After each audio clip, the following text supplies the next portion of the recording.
Frodo Jack the hybrid hunter. There's the predecessor of the name of Scotland, Scotia. She's a serpent. There was a serpent that bit my ancestor, the Milesians. They were coming up the Milesians, and Moses sent us up to Ireland to settle Ireland. We fought with these serpent bloodline, the two at the Danann, who thought they were gods and they worshipped the goddess Ishtar. They're still there today. They've done the Ishtar rising, and they went to Scotland. Why is Scotland significant? Now there's the work of my ancestors. Knowledge, wisdom, right things. And the work of their ancestors is the 1916 rising, the human sacrifice to Ishtar, the witchcraft, the bulls of Bashan. Now here's Ishtar when she was queen of heaven, the serpent. Look. What does God say about goddess worship and Ishtar? Well, here we go. This is what God says to you. You have to know this. They won't teach you this, but here it is. It's from the King James Bible. Now remember, King James landed in Scotland after a big storm. He was attacked by a tribe of Scottish witches. The two of the Danann are witches. They've always been witches, and the hierarchy will always be witches. Most of us have two of the Danann blood in us. But the fact of the matter is, a lot of them are indulging in stealing children and all sorts of stuff. But we'll get back to this. Jeremiah 50. But he will certainly do whatsoever thing goeth forth out of his mouth, to burn incense unto the Queen of Heaven, and pour out drink offerings unto her. Yeah, this is the immoral woman you're worshipping, from the book of Proverbs, not the moral woman, wisdom. A great multitude. Then all the men which knew their wives had burned incense unto the other gods, and all the women that stood by, a great multitude, even all the people that dwelt in the land of Egypt and Paris. Yeah, so that was what was going on in Ireland. You know why it was going on in Ireland? Because they were descendants of the pharaohs. They scattered up to Ireland, the two of the Danann. Now the Queen of Heaven is today the idol of the Virgin Mary. I love Mary. She's the mother of Jesus, my Saviour. But she was never called the Queen of Heaven. She was never should be prayed to, would never accept any prayer, would never bow down to an idol. So why do we do it?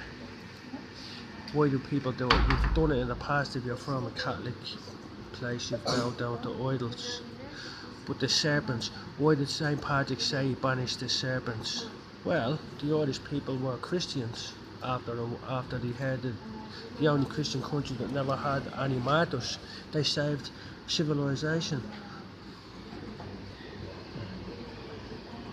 There's the proof of it. That's my ancestors that done that. You walk into a church today in any part of the world, a Christian church, the only reason, the main reason why you're probably in there is because of the efforts of my ancestors in the past to fulfill the work of Jesus Christ. So now we have King James, Shakespeare. They went to Scotland, the tribe of witches, yeah? They've always been there, they're still there now. You can see their work all over Dublin. They've linked the bulls of Bashan, yeah? There's King James.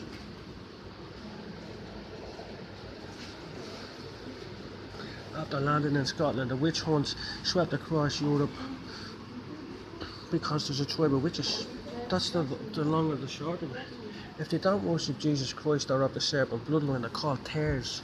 Tares amongst the wheat. Let me get that up here. The tares. T-A-R-E-S-I-M-O-U-N.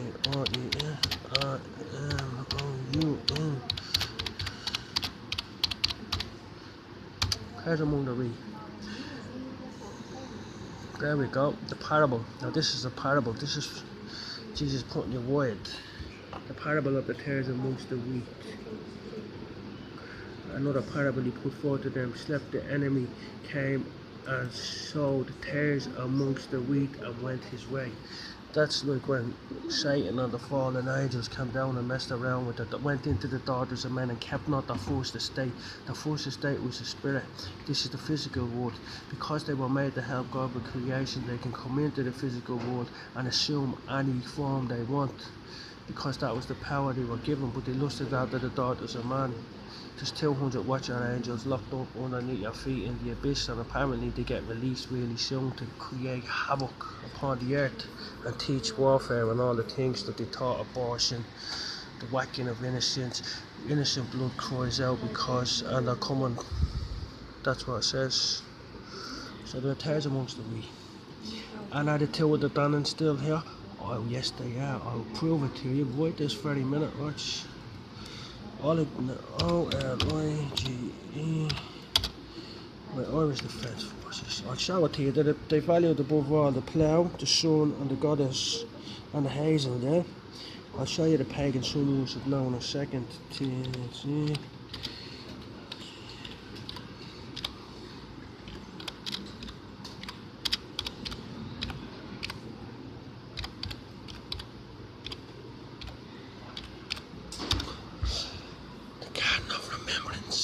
There it is there.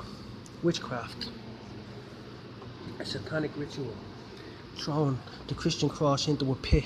Now no one can walk around the side of this Christian cross. You have to walk down into the pit. It says in the Bible, they lay snares for my children, they dig pits for them, they catch them like wolves and bears. Now look at that. See what should be flying up there where that flag is the harp of the Gaels. Or at least a Christian cross. But you have a witch, you have the children, the innocent victims of the witchcraft thrown to the ground. You have the work of the witch elevated up, so you're descending. So what they do is they throw the Christian cross, which is on the gate, to the left because they're lefties. And that means they've cast aside Christianity. Then they walk down into the pit. And in there is the spiritual armour of the Christians. Because they've been witchcraft. They even tricked the Queen of England to go through that ceremony. That was very bad. I was pissed off when I seen that. The cheek of them. There they are worshipping. Look at the children throwing down on the swans. Yeah. There's loads of it going on. All over Dublin you see this witchcraft. You can't, that's what it is. It's the Dannon. It's reverence of the Dannon. The evil. And they have statues of Kilcullen. Kilcullen was a hero that was killed by another witch called the Morgan. She started a war between all the men because of her greed, and Kilcullen was a hero that fought off her men. Now look, up here above, see them houses? Just up there on one of them walls is a crow. That's the Morgan. That's a symbol of the Morgan. So you have the Morgan above the cross, the witch above the cross, are probably at oil level, and you go down into the pit. So that's witchcraft in Ireland, right there under everybody's noses. Yeah. So they're still there. Now the reason why the Catholic Church says they banished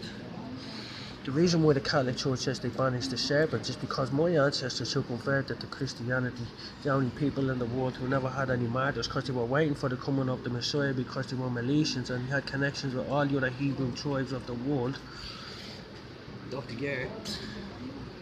They were busy doing this, while the Vatican was busy paying Normans and Saxons and his vanguard, the Emperor Constantine, or one of them emperors had the Dannon vanguard of Vikings. They protected him from his own people, and that was the connection. So first of all they sent the pincer movement against the British. The Vikings and the Normans landed at the same time. The Saxon king defeated the Vikings, but they were exhausted when they fought the Battle of Hastings in 1066. They lost to the Norsemen. Then the Norsemen came to Ireland, the Vikings. The Irish had a battle. My ancestor Brian Boru was seen at his father and the Callahans and all. The Huguenot tribe, they had a fight with them and they beat them. But then it was just slowly that depleted the fighting men of Ireland, because we were under siege for hundreds of years already before that from the other religions of the world, controlled by the Jesuit generals trying to get onto Ireland, the richest, wealthiest kingdom on the earth at the time. Gold, hospitals and everything to it, knowledge, wisdom, the mother's law, the whole thing. They were trying to get rid of it.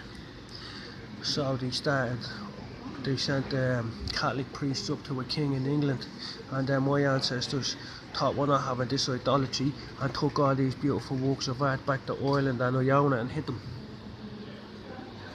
from the Vatican. So what the Vatican done recently, the witches work in generations, so they pass the knowledge on through brotherhoods and cults, we can't see it because they keep us distracted with all of this shit outside in the world. But what they've done recently is they whacked all the Protestant people in the East Germany behind the Berlin Wall, and now they're all Catholic. They had to clear the way for the religions of the Muslim people. It's not the Muslim people's fault. They're being controlled. They've inherited lies from our fathers. In the last days, God says in the Bible, truly we have inherited lies from our fathers. Our fathers were lied to, and they lied to us probably unknowingly.